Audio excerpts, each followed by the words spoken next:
বিভিন্ন হাদিস শরীফের মধ্যে ইহুদি এবং খ্রিস্টানদের ধ্বংসের অনেকগুলো কারণ বর্ণনা করেছেন। আল্লাহ রাসূল বলছেন সেই কারণগুলো তোমাদের মধ্যে বিদ্যমান, যদি ওই কারণে তারা ধ্বংস হয়ে যায় তোমরাও ধ্বংস হয়ে যাবে। আল্লাহর হাবিব সাল্লাল্লাহু আলাইহি ওয়াসাল্লাম ইন্তেকালের মাত্র কয়েকদিন আগে নবীজি সাল্লাল্লাহু আলাইহি ওয়াসাল্লাম সাহাবায়ে কেরামদেরকে বললেন, সাহাবীরা আমার, আমাকে মসজিদে নিয়ে যাও। প্রচন্ড অসুস্থতা পয়গম্বরের শরীরে, এই পরিমাণ জ্বর রাসূলের শরীরে। নবীজি বলছেন আমার মাথায় পানি ঢালতে থাকো, পুরো শরীরের মধ্যে পানি ঢালতে থাকো। আল্লাহর রাসূল সাল্লাল্লাহু আলাইহি ওয়াসাল্লামের স্ত্রীগণ পানি ঢালতে থাকলেন, রাসূলের জ্বর কমলো। নবীজি বলেন জ্বর কমলে পরে আমি সাহাবীদেরকে নসিহত করতে চাই। মসজিদে গেলেন, মসজিদে যাওয়ার পরে নসিহত করলেন। কি নসিহত? রাসূল বললেন লানাতুল্লাহি আলাল ইয়াহুদি ওয়ান নাসারা। আল্লাহ রাসূল বলেন ইহুদিদের উপর আল্লাহর অভিশাপ, খ্রিস্টানদের উপর আল্লাহর অভিশাপ, ইহুদিদের উপর অভিশাপ, খ্রিস্টানদের উপর অভিশাপ। প্রশ্ন তো দেখবে কেন অভিশাপ? রাসূল বলেন ইত্তাখাযু কুবুর আমবিয়াইহিম মাসাজিদ, তারা তাদের নবীদের কবরে সিজদা করত। যদি বলেন না কারণ বুঝতে পেরেছেন?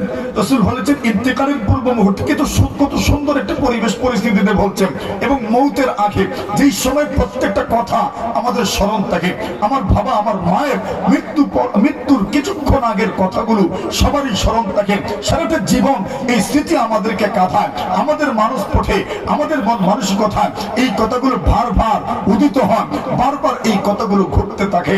কেন? মরণের আগে এই কথাগুলো বলেছেন, ঠিক না ভাই? ঠিক নবী এমন একটা পর্যায়ে বলছেন লানাতুল্লাহি আলাল ইয়াহুদি ওয়ান নাসারা, খ্রিস্টানদের উপর আল্লাহর অভিশাপ, ইহুদিদের উপর আল্লাহর অভিশাপ। কেন অভিশাপ? ইত্তাখাযু কুবুর আমবিয়াইহিম মাসাজিদ, তারা তাদের নবীদের কবরে সিজদা করত, নবীদের কবরগুলোকে সিজদার জায়গা বানিয়েছে, নবীদের কবরে গিয়ে সিজদা করত।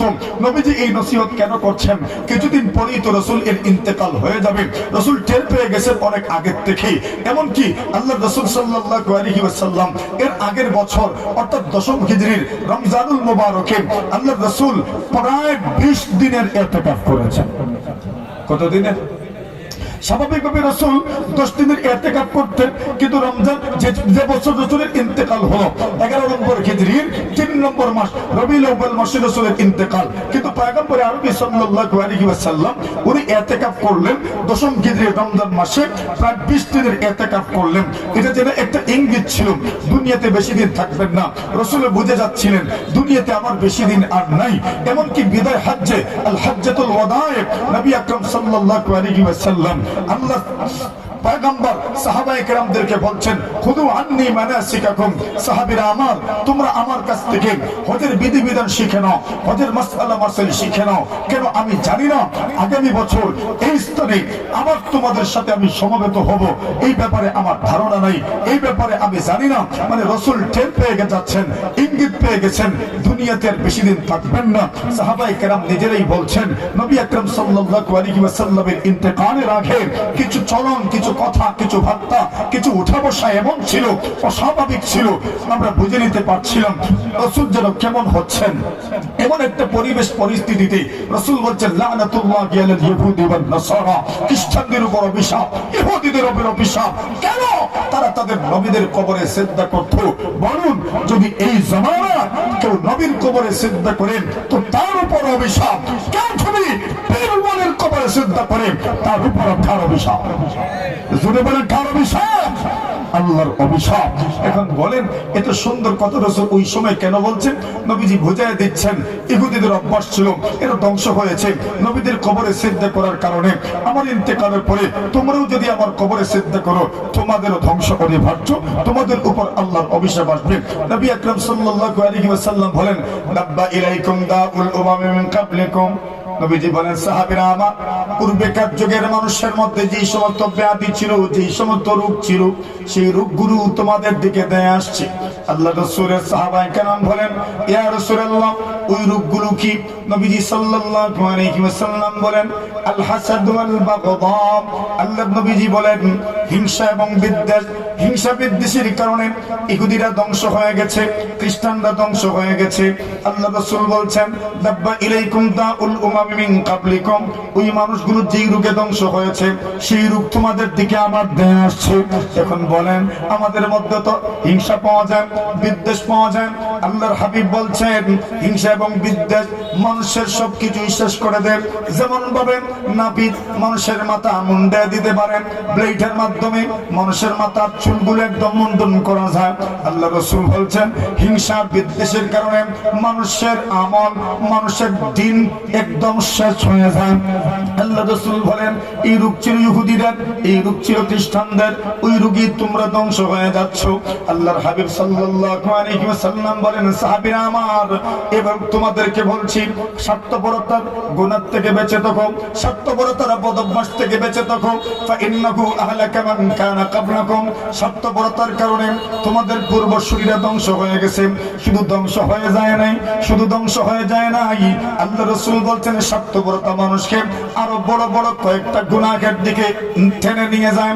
সেই গুনাহগুলো এত বড় বড় গুনাহ, নবীজি সাল্লাল্লাহু আলাইহি ওয়াসাল্লাম বলেন আমারাকুম বিজুলমি ফাযালামু ওয়া আমারাকুম বিল কাতিয়াতি ফাকাতাউ ওয়া আমারাকুম বিল ফুজুরি ফাফাজারু। আল্লাহ রাসূল বলছেন যেই জাতি যে মানুষগুলো স্বার্থপর হয়ে যায় ওই মানুষগুলো জালিম হয়ে যায়। কথা বলেন, কথা বলেন। যারা স্বার্থপর হয় তারা কি হয় বলেন, কি হয়? জালিম হয়ে যায়। কেন? যতক্ষণ পর্যন্ত স্বার্থ উদ্ধার হবে না ততক্ষণ পর্যন্ত তাকে প্রেসার দিতেই থাকে, ঠিক কিনা? স্বার্থ উদ্ধার না হওয়া পর্যন্ত সে তাকে ছাড়ে না, স্বার্থ উদ্ধার না হওয়া পর্যন্ত সব ধরনের প্রেসার ক্রিয়েট করে এমন মানুষ সমাজে আছে না নাই? এটা জাতীয় পর্যায় থেকে শুরু করে সামাজিক পর্যায়ে, ব্যক্তিগত জীবনে, পারিবারিক জীবনে, সর্বক্ষেত্রে এমন মানুষ তো পাওয়া যায় যেখানে প্রেসার দেওয়া হয় স্বার্থ উদ্ধার করার জন্য। এই কথাটা যদি আমাদের পারিবারিক এবং দাম্পত্য জীবনে যদি ফিট করতে চাই তো দেখবেন বেশিরভাগ দাম্পত্য জীবনে এর কারণে অশান্তি। কথা বলে ঠিক না বেটি? জানি না আমি কি বলছি, একমাত্র আল্লাহই জানে। আল্লাহ কার উপর দিয়ে যে যাচ্ছে, আমার উপর দিয়ে তো যাচ্ছে আমি বুঝতেছি, ওই আপনাদের কার উপর দিয়ে যাচ্ছে একমাত্র আল্লাহ তাআলাই জানেন। তবে এই কথাগুলো শোনার দরকার, বোঝার দরকার, এখান থেকে বেঁচে থাকার দরকার। নবী আকরাম সাল্লাল্লাহু আলাইহি ওয়াসাল্লাম বলছেন ফাইন্নাহু আহলাকা মান কানা ক্বাবলাকুম, তোমাদের পূর্বপুরুষরা, তোমাদের আগের যুগের মানুষেরা, ইহুদি খ্রিস্টানরা ধ্বংস হয়েছে স্বার্থপরতার কারণে, অতিলোভের কারণে। স্বার্থপরতার গুনাহ আরো কয়েকটা গুনাহকে টেনে নিয়ে আসে। এমনিতেই তো গুনাহ গুনাহকে টানে, নেকি নেকিকে টানে, কিন্তু তার উপর যদি এমন গুনাহ হয় যেই গুনাহ বড় বড় গুনাহকে টেনে নিয়ে আসে তবে তো এটা আমাদের জন্য অত্যন্ত দুর্গতির ব্যাপার, দুর্দশার ব্যাপার। স্বার্থপরতা প্রথমে কোন গুনাহকে টেনে নিয়ে আসে? জুলুমকে টেনে নিয়ে আসে। এখন বলেন আমাদের সমাজে এমন মানুষও তো পাওয়া যায় নিজের স্বার্থ উদ্ধার করার জন্য কে মারা গেল আর কার কি হইল, কে পিষ্ট হয়ে গেল, কার স্বার্থ নষ্ট হইল, কে তার অধিকার থেকে বঞ্চিত হলো, কে তার স্বীকৃত অধিকার থেকে বঞ্চিত থাকলো, ওটা আমাদের কোনো চিন্তার বিষয় না। আমি আমার স্বার্থ উদ্ধার করতে চাই, এমন মানুষ সমাজে আছে না নেই? নবীজি বলছেন স্বার্থপরতা থেকে বেঁচে থাকুক, কেন স্বার্থপরতার এই বদঅভ্যাস মানুষকে কয়েকটা গুনাহের দিকে টেনে নিয়ে যায়। এর মধ্যে একটা গুনাহ হচ্ছে জুলুম। আল্লাহ রাসূল সাল্লাল্লাহু আলাইহি ওয়াসাল্লাম বলেন আপনি যখন জুলুম করবেন আপনি জালিম হয়ে যাবেন, যাকে জুলুম করবেন সে হয়ে যাবে মাজলুম। নবীজি বলেন তোমার সর্বনাশের জন্য তো একজন মাজলুমের উপর তোমার জুলুমই যথেষ্ট, তুমি জালিম হয়ে যাওয়াই যথেষ্ট। কেন তুমি জালিম? আল্লাহর হাবিব বলছেন ইত্তাকি দাওয়াতাল মাজলুম ফাইন্নাহু লাইসা বাইনাহু ওয়া বাইনাল্লাহি হিজাব। আল্লাহর হাবিব বলছেন তুমি দুনিয়ার মাজলুমদের বদদোয়া থেকে বেঁচে থাকো, ফাইন্নাহু লাইসা বাইনাহু ওয়া বাইনাল্লাহি হিজাব। আল্লাহর হাবিব বলেন মাজলুমের বদদোয়া দ্রুত কবুল হয়ে যায়, দ্রুত কবুল হয়ে যায়, দ্রুত কবুল হয়ে যায়, কবুল হইতে দেরি হয় না, কবুল হইতে দেরি হয় না। কথা বাস্তব না বাস্তব বলেন?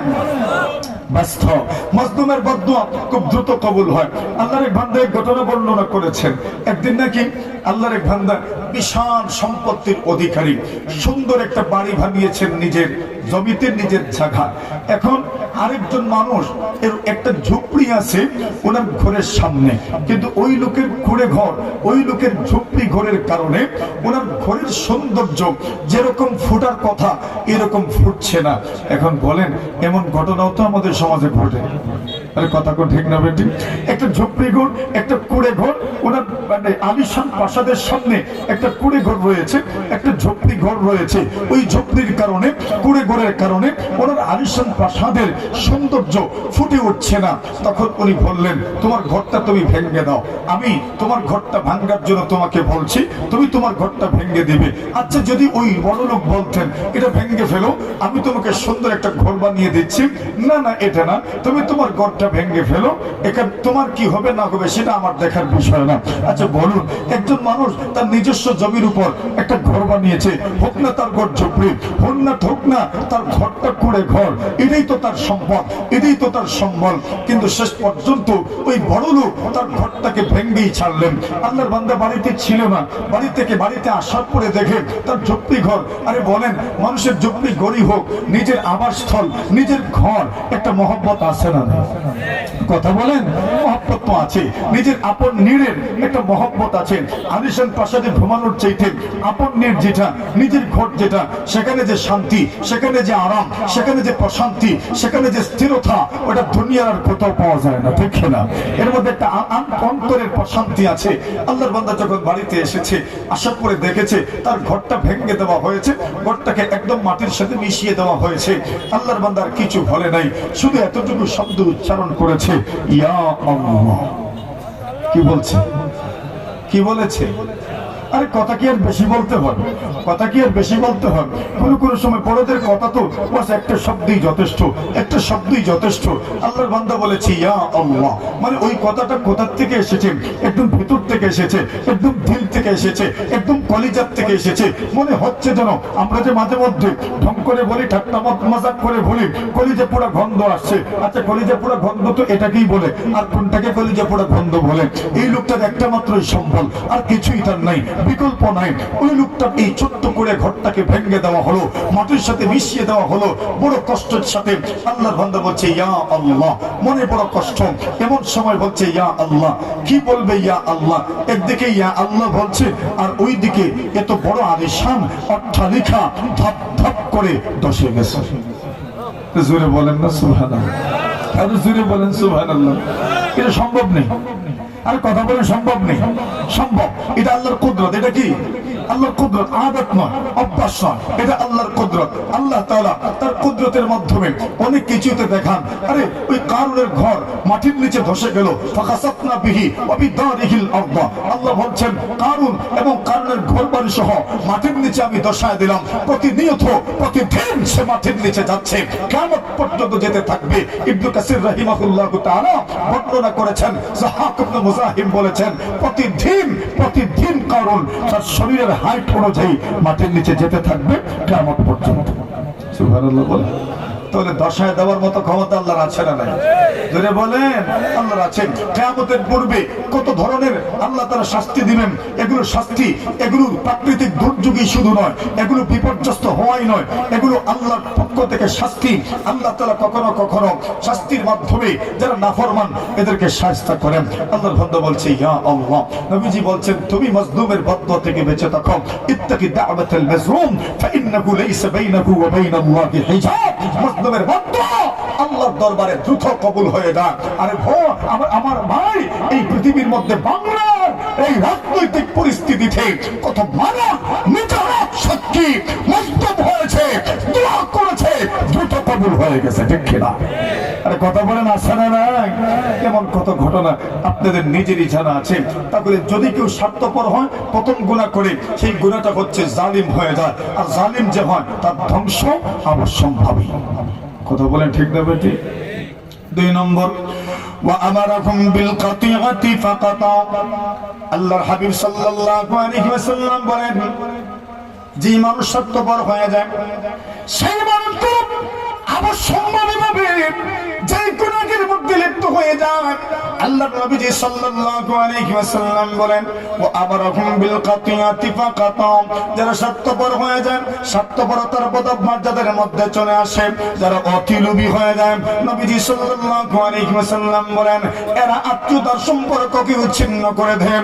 আত্মীয়তার সম্পর্কের কোনো দাম থাকে না, কোনো মূল্যায়ন থাকে না, যদি স্বার্থ উদ্ধার না হয়। যতক্ষণ পর্যন্ত স্বার্থ উদ্ধার না হবে, ততক্ষণ যতক্ষণ পর্যন্ত লেগেই থাকে, যখন দেখে স্বার্থ উদ্ধার করা যায় না, তখন আত্মীয়তার সম্পর্ক ছিন্ন করে দেওয়া হয়। এমন মানুষ আছে না নাই? এমন মানুষ আছে আত্মীয়তার সম্পর্ক ছিন্ন হয়ে যায় স্বার্থপরতার কারণে। কেন? স্বার্থপর মানুষ আত্মীয়তার সম্পর্ককে জুড়ে রাখতে পারে না। স্বার্থপর যারা হয় প্রতিটি পদে পদে নিজের স্বার্থের চিন্তা করেন, নিজের স্বার্থে স্বার্থ যেখানে সেদিকেই পা বাড়ায়, স্বার্থ যেখানে নেই সেদিকে পা বাড়ায় না। এমন মানুষ আপনাদের সমাজে আছে? এমন মানুষও আছে। নবী আকরাম সাল্লাল্লাহু আলাইহি ওয়াসাল্লাম এক হাদিস শরীফের মধ্যে বলেন, এখানে আমরা যারা আছি আমরা তো প্রায় মানুষই আল্লাহর কাছে দোয়া করি হায়াতে বরকত হওয়ার জন্য, আল্লাহর কাছে দোয়া করি রিজিকের মধ্যে বরকত হওয়ার জন্য। নবী আকরাম সাল্লাল্লাহু আলাইহি ওয়াসাল্লাম বলেন, মান সাররাহু, কোন মানুষ যদি চান আইয়ুবসাতা লাহু ফি রিজকিহি আও ইউনসা ফি আসারিহি, আল্লাহ রাসূল বলেন কেউ যদি চায় তার হায়াতের মধ্যে বরকত হবে, তার রিজিকের মধ্যে বরকত হবে, আল্লাহ রাসূল বলেন ফালইয়াসুর রাহিমা, সে যেন আত্মীয়তার সম্পর্ককে জুড়ে রাখে। কেন? আত্মীয়তার সম্পর্ক এমন এক বন্ধনের নাম, এমন এক দৃঢ় বন্ধনের নাম, যদি কেউ আত্মীয়তার সম্পর্ক জুড়ে রাখতে পারে, আল্লাহ রাসূল সাল্লাল্লাহু আলাইহি ওয়াসাল্লাম বলছেন আল্লাহ তাআলা তার হায়াতের মধ্যে, তার রিজিকের মধ্যে আল্লাহ তাআলা বরকত দান করবেন। সুবহানাল্লাহ বলেন। কিন্তু রাসূল বলছেন যারা স্বার্থপর হয়ে যায় এরা দুই নম্বর যে গুনাহটা অবশ্যই করে, সেই গুনাহের নাম হচ্ছে কি? আত্মীয়তার সম্পর্ক। বলেন, আত্মীয়তার সম্পর্ক ছিন্ন করে দেয়। নবী আকরাম সাল্লাল্লাহু আলাইহি ওয়াসাল্লাম আত্মীয়তার সম্পর্কে কত গুরুত্ব দিতেন। আব্দুল্লাহ ইবনে সালাম রাদিয়াল্লাহু তাআলা বলেন, নবী আকরাম সাল্লাল্লাহু আলাইহি ওয়াসাল্লাম যখন মদিনা আসলেন, ফালাম্মা কাদিমা রাসূলুল্লাহ সাল্লাল্লাহু আলাইহি ওয়াসাল্লাম আল মদিনা ইনজাফালা ইলাইহিন নাস, আল্লাহর হাবিব সাল্লাল্লাহু আলাইহি ওয়াসাল্লামের সাহাবী আব্দুল্লাহ ইবনে সালাম রাদিয়াল্লাহু তাআলা বলেন, ফালাম্মা কাদিমা রাসূলুল্লাহ সাল্লাল্লাহু আলাইহি ওয়াসাল্লাম আল মদিনা, আল্লাহর হাবিব বিশ্বনবীজি সর্বপ্রথম যখন মদিনাতুল মুনাওয়ারা আসলেন, মক্কাতুল মুকাররমা থেকে হিজরত করে যখন মদিনাতুল মুনাওয়ারা আসলেন, আল্লাহর রাসূল সাল্লাল্লাহু আলাইহি ওয়াসাল্লাম নাযারা আলা আজদাদিহি আও কালা খওয়ালিহি মিনাল আনসার, আল্লাহর পয়গম্বর আব্দুল মুত্তালিবের নানার বাড়ি, আব্দুল মুত্তালিবের নানার বংশ বা আব্দুল মুত্তালিবের মামার বংশে, এই বংশে বনু নাজ্জার, বনু নাজ্জারের মধ্যে উনি দিনাতিপাত করলেন। আল্লাহর হাবিবের সাহাবী আব্দুল্লাহ ইবনে সালাম বলেন, ফালাম্মা কাদিমা রাসূলুল্লাহ সাল্লাল্লাহু আলাইহি ওয়াসাল্লাম আল মদিনা, আল্লাহর পয়গম্বর সর্বপ্রথম যখন মদিনা আসলেন, আল্লাহু আকবার, মদিনার সব ধরনের মানুষ, সব বর্ণের মানুষ মুহাম্মদকে দেখার জন্য বের জমানো শুরু করলেন, একত্রিত হয়ে গেলেন। চতুর্দিক থেকে শুধু মানুষের আগমন, শুধু একটা মাত্র উদ্দেশ্য, মুহাম্মদকে দেখবেন, মুহাম্মদকে দেখবেন, মুহাম্মদকে দেখবেন। এতদিন থেকে শুনছেন মুহাম্মদ আসছেন, মদিনার মানুষজন প্রচার করেছেন মুহাম্মদ আসছেন, মুহাম্মদ অচিরে আসবেন, মুহাম্মদ অচিরে আসবেন। কখন আসবেন? কারো চোখে ঘুম নাই, বৃদ্ধদের চোখেও ঘুম নাই, জওয়ানদের চোখেও ঘুম নাই, বৃদ্ধদের চোখেও ঘুম নাই, যুবতীদের চোখেও ঘুম নাই। কেন? মুহাম্মদ আসছেন, রাসূল আসছেন, মুহাম্মদ আসছেন, নবিয়ুল্লাহ আসছেন, রাসূলুল্লাহ আসছেন।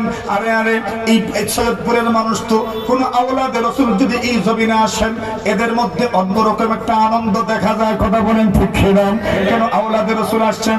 মদিনার মানুষ তো রাসূলের অপেক্ষায়, আল্লাহর পয়গম্বর আসবেন, নবিয়ুল্লাহ আসবেন, রাসূলুল্লাহ আসবেন, মুহাম্মদুর রাসূল সাল্লাল্লাহু আলাইহি ওয়াসাল্লাম আসবেন।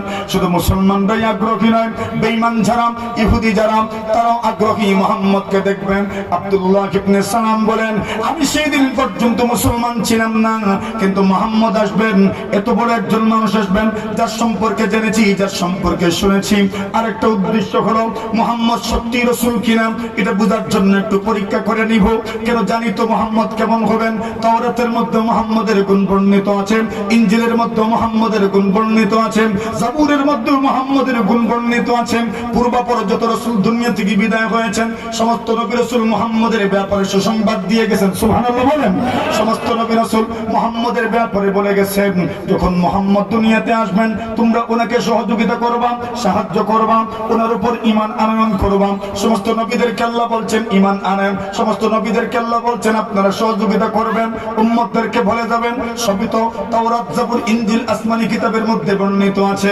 মুহাম্মদ কেমন হবেন, গুণ কেমন হবে, হাত কেমন হবে, নাক কেমন হবে, চোখ কেমন হবে, কপাল কেমন হবে, মাথা কেমন হবে, চুল কেমন হবে, দাড়ি কেমন হবে, আল্লাহর পয়গম্বরের চরণ কথা বললাম, আল্লাহর পয়গম্বর আলাইহিস সালাতু ওয়াস সালামের উঠা বসা কেমন হবে, সবকিছুর বর্ণনা আসমানি কিতাবের মধ্যে আছে।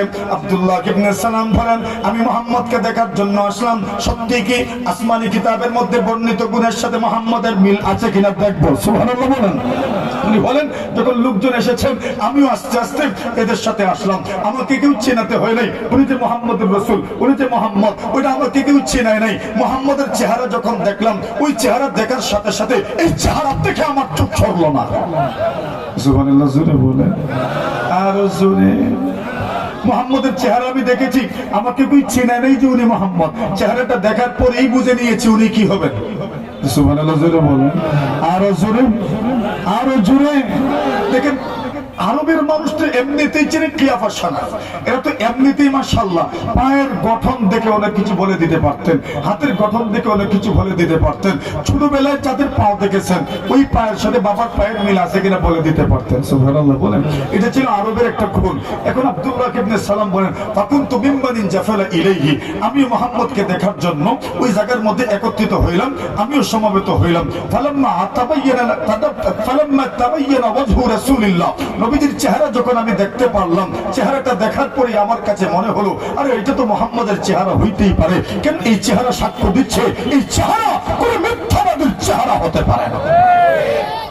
চেহারাই সাক্ষী দিচ্ছে উনি মুহাম্মদুর রাসূল হবেন, এই চেহারা তো সত্যবাদীর চেহারা হবে। আব্দুল্লাহ ইবনে সালাম বলেন, ঘটনা এখানেই তো শেষ হলে পারত, কিন্তু না, এখানেই শেষ হয় নাই। আমার মন চাচ্ছিল আমি যেন মুহাম্মদের উপর এখনোই ঈমান নিয়ে আসি।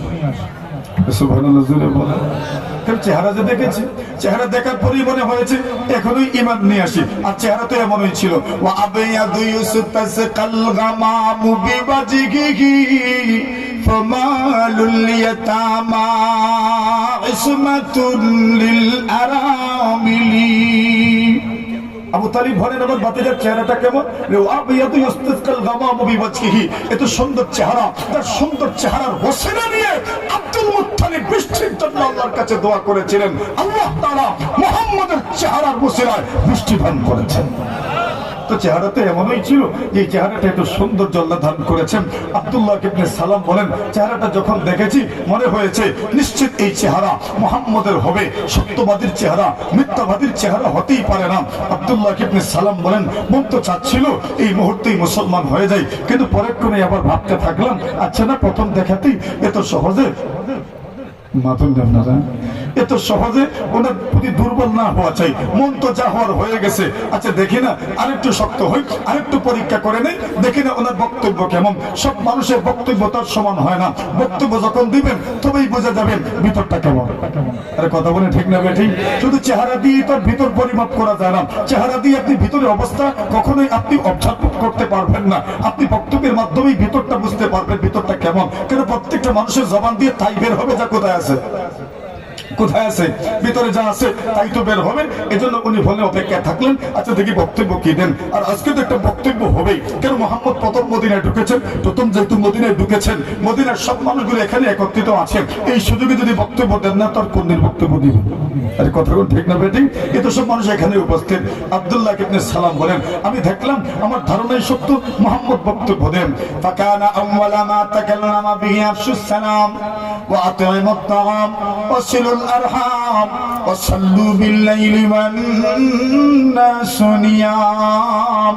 আব্দুল্লাহ ইবনে সালাম বলেন, আমি যে বক্তব্যের অপেক্ষায় ছিলাম, মুহাম্মদ এসেছেন মদিনায়, সর্বপ্রথম ঢুকেছেন, প্রথম দিন মদিনায় এসেছেন মুহাম্মদুর রাসূল, অবশ্যই বক্তব্য দিবেন। সব ধর্ম সব বর্ণের মানুষ এখানে উপস্থিত, মুহাম্মদকে একটা নজর দেখবেন, এই জন্য সবাই এসেছেন। আজকের দিনে যদি মুহাম্মদ বক্তব্য দেন না, তবে কোন দিন বক্তব্য দিবেন? আজকের দিনের বক্তব্যই এটি ঐতিহাসিক বক্তব্য হবে, আগামী নির্মাণের জন্য যথেষ্ট হবে।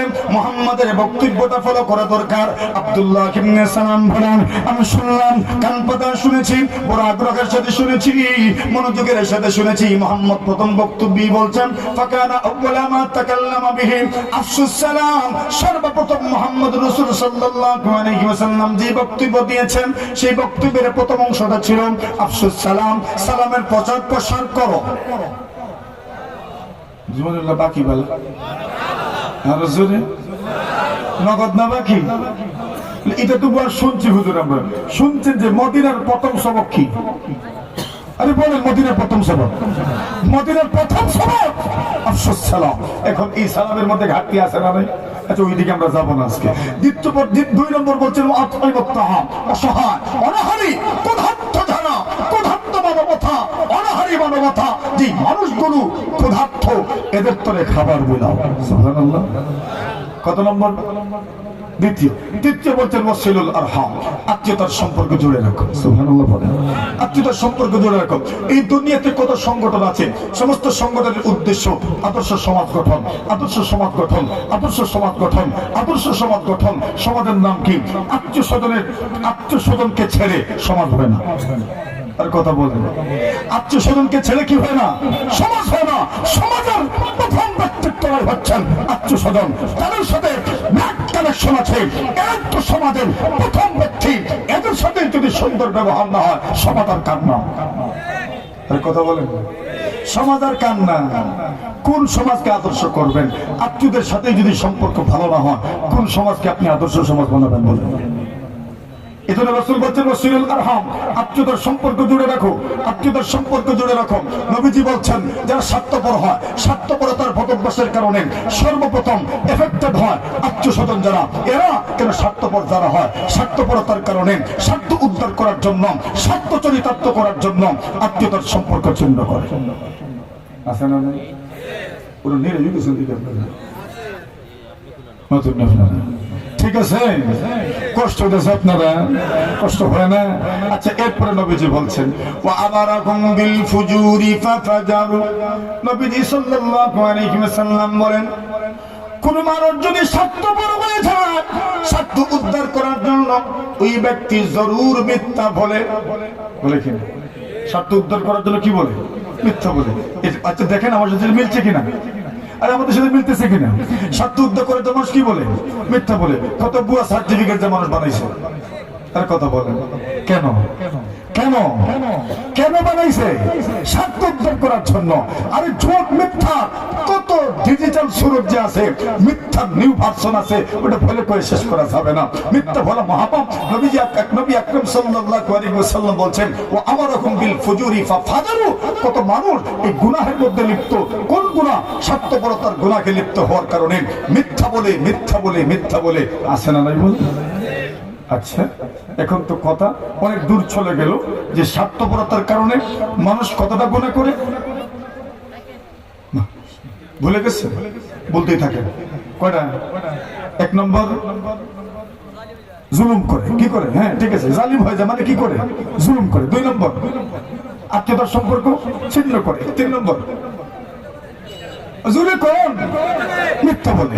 এখন বলেন স্বার্থপরতা এটা কি অন্তরের রোগ নয়? অন্তরের রোগ নয়? এখন ডাক্তার কি শুধু রোগই বলবেন, চিকিৎসা বলবেন না? দরকার শুধু রোগের কথাই বলবেন না, চিকিৎসা বলবেন? টেস্ট করাইলেন, টেস্ট করাই দেখলেন রোগ আছে, চিকিৎসা দরকার নাই না? চিকিৎসা দরকার। এখন স্বার্থপরতার চিকিৎসা তো করতে হবে। চিকিৎসা কি? কোন চিকিৎসা করবেন? শুনেন রাসূল আকরাম সাল্লাল্লাহু আলাইহি ওয়াসাল্লাম বলেন আন খারিজা ইবনে যায়েদ রাদিয়াল্লাহু তাআলা আনহু ক্বালা ক্বালা রাসূলুল্লাহ সাল্লাল্লাহু আলাইহি ওয়াসাল্লাম, আল্লাহর হাবিব সাল্লাল্লাহু আলাইহি ওয়াসাল্লামের সাহাবী খারিজা ইবনে যায়েদ রাদিয়াল্লাহু তাআলা আনহু বলেন নবী আকরাম সাল্লাল্লাহু আলাইহি ওয়াসাল্লাম বলেছেন পৃথিবীর কোন মানুষ সালাসুম মান কুননা ফীহি উকিয়া শুহা নাফসিহি। আল্লাহ রাসূল সাল্লাল্লাহু আলাইহি ওয়াসাল্লাম বলেন কোন মানুষের মধ্যে যদি তিনটা গুণ পাওয়া যায়, কোন মানুষের মধ্যে যদি তিনটা গুণ পাওয়া যায়, কোন মানুষের মধ্যে যদি তিনটা গুণ পাওয়া যায়, কয়টা বলবেন? কয়টা? কয়টা? কয়টা? কয়টা? জোরে বলে কয়টা? তিনটা গুণ। আল্লাহর হাবিব বলেছেন স্বার্থপরতা মানুষকে ধ্বংস করে দেন। স্বার্থপর যদি কেউ হয়ে যায় জরুরি ভিত্তিতে আরো তিনটা গুনাহ করে। একটার নাম হচ্ছে জুলুম, আরেকটার একটার নাম হচ্ছে আত্মীয়তার সম্পর্ক ছিন্ন করা, আরেকটার নাম হচ্ছে মিথ্যা বলা। আসুন, আল্লাহর হাবিব বলছেন সালাসুন মান কুন্না ফীহি উকিয়া শুহা নাফসিহি, কোন মানুষ যদি তিনটা অভ্যাস তার মধ্যে নিয়ে আসতে পারে, তিনটা অভ্যাসে যদি কেউ অভ্যস্ত হয়ে যেতে পারে, তিনটা গুণ যদি কারোর মধ্যে পাওয়া যায়, আল্লাহ রাসূল বলছেন স্বার্থপরতার বদ অভ্যাস থেকে আল্লাহ তাকে বাঁচাবেন। হুজুরে হ্যাঁ হুজুরে কয়টা কয়টা কয়টা? তিনটা। এই তিনটার প্রথমটা মান আদ্দা যাকাত, যে ব্যক্তি যাকাত দেয় স্বার্থপরতার গুনাহ থেকে বেঁচে যায়। সুবহানাল্লাহ বলেন। কিন্তু দিলে তো স্বার্থপরতা থাকে না। 2 নম্বর ওয়াকারাদ দাইফ, যে ব্যক্তি মেহমানদারি করে স্বার্থপরতার বদভ্যাস থেকে উনিও বেঁচে যান। সুবহানাল্লাহ। কয়টা গেছে? 2।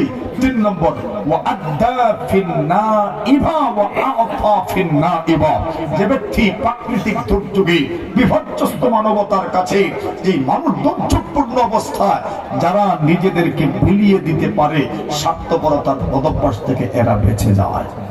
সুবহানাল্লাহ বলেন। ধ্বংসের পথ কয়টা? কয়টা?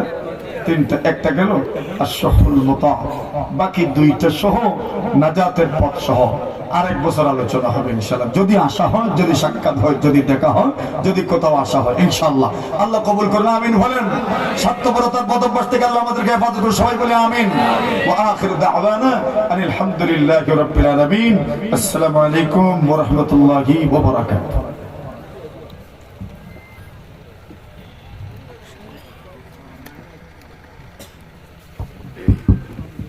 আলহামদুলিল্লাহ, আমরা এতক্ষণ